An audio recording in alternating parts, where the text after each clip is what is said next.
Ini Marcel dilaporkan ke polisi Pak di Jatim. Ya, di Jatim dilaporkan, entah saya juga katanya dilaporkan di Polda mana ya, saya nggak tahu ya, oleh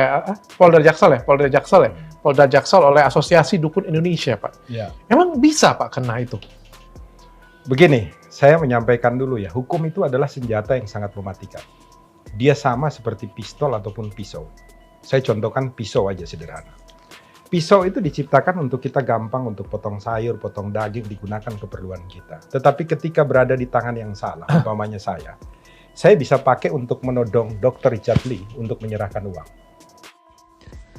Halo Sobat Fakta, Bang Pin ketemu lagi dengan Bang Pin yang terus mengabarkan fakta viral seputar selebritas tanah air yang terus saja bikin berita, dan dengan berita mereka tetap eksis di ranah media.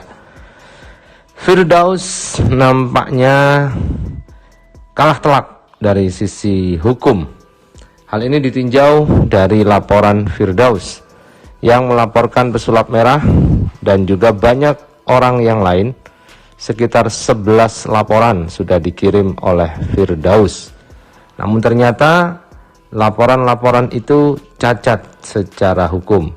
Hal ini disampaikan oleh pengacara senior yang merupakan owner dari Rumah Pancasila yang diundang oleh Dr. Richard Lee dalam podcastnya. Nah, kenapakah laporan Firdaus cacat hukum? Dan apa sebabnya, dan apa yang dikatakan oleh lawyer ini? Yuk kita simak saja kupas tipis-tipis fakta Bang Pin kali ini. Like, subscribe, and komennya ditunggu, dan jangan lupa selalu ada doa dalam setiap lentikan jarimu.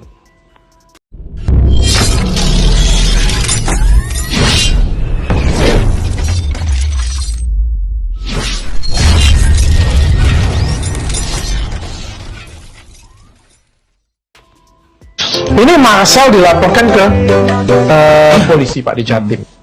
Ya, di Jatim dilaporkan, entah saya juga katanya dilaporkan di Polda mana ya, saya nggak tahu ya, oleh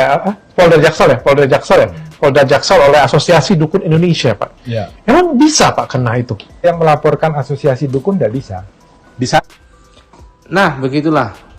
Dengan tegas pengacara senior ini yang merupakan pemilik kanal YouTube Rumah Pancasila mengatakan bahwasannya jika yang melaporkan Undang-Undang ITE itu asosiasi, itu tidak bisa karena laporan ini harus pribadi. Jadi Firdaus kalau mau laporannya lanjut harus mengubah laporannya menjadi laporan pribadi atas nama Firdaus atau atas nama Gus Vesi atau atas nama yang lain boleh, dan itu mengarah pada laporan pencemaran nama baik. Dikatakan dengan tegas ya di dalam salah satu poin itu bahwa korban itu harus pribadi, individu manusia, orang pribadi. Absolut. Kalau institusi dan lain sebagainya tidak bisa. Ini yang ngelaporin saya, asosiasi dukunnya yang ngelaporin saya, jindannya sendiri juga merasa bahwa dia tidak pernah melaporkan saya. Itu sama juga, nggak bisa itu. Itu nggak bisa, secara hukum nggak bisa. Nah, tegas ya. Kemarin memang yang menjadi alasan oleh Firdaus adalah Jindan. Jindan yang tersinggung dengan podcastnya yang diunggah oleh Dr. Richard Lee. Namun kemudian ternyata Jindan saat memberikan konfirmasi di Dr. Richard Lee mengatakan tidak pernah melaporkan Dr. Richard Lee. Justru Firdauslah yang memaksa Jindan dan tiba-tiba membuat laporan hukum atas Dr. Richard Lee. Nah, tapi dia ahli ITE Pak. Kayak gimana ceritanya ahli ITE? Tapi kalau dia tidak paham mengenai hukum, ya pasti dia kena.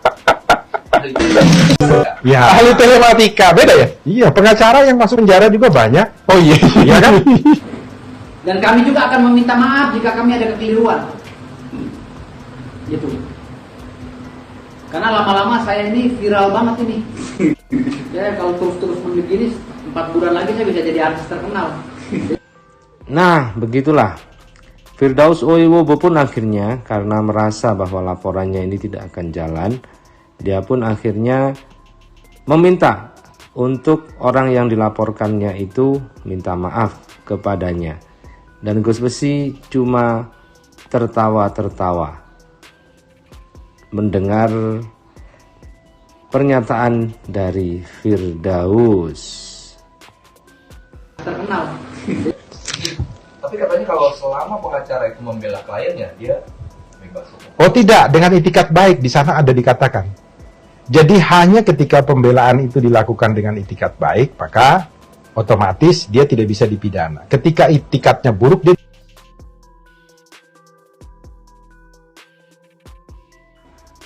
Nah, jadi tetap akan ada jerat untuk pengacara Firdaus. Pengacara banyak juga yang dipenjara. Begitu kata pengacara senior dari Rumah Pancasila. Saya pengen tanya nih Pak, karena ini kan saya nonton kasusnya kan, dan ini lagi viral banget kan, saya suka banget.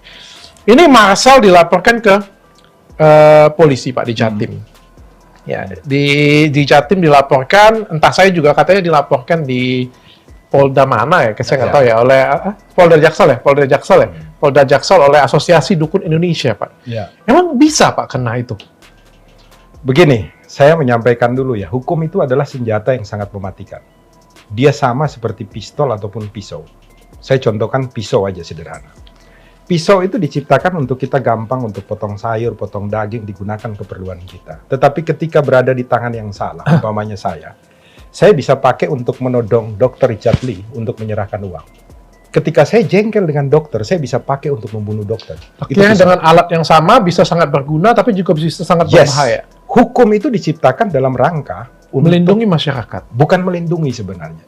Membuat setiap masyarakat menjadi aman dan nyaman Oke. ketika mereka berada di lingkup privat maupun lingkup publik.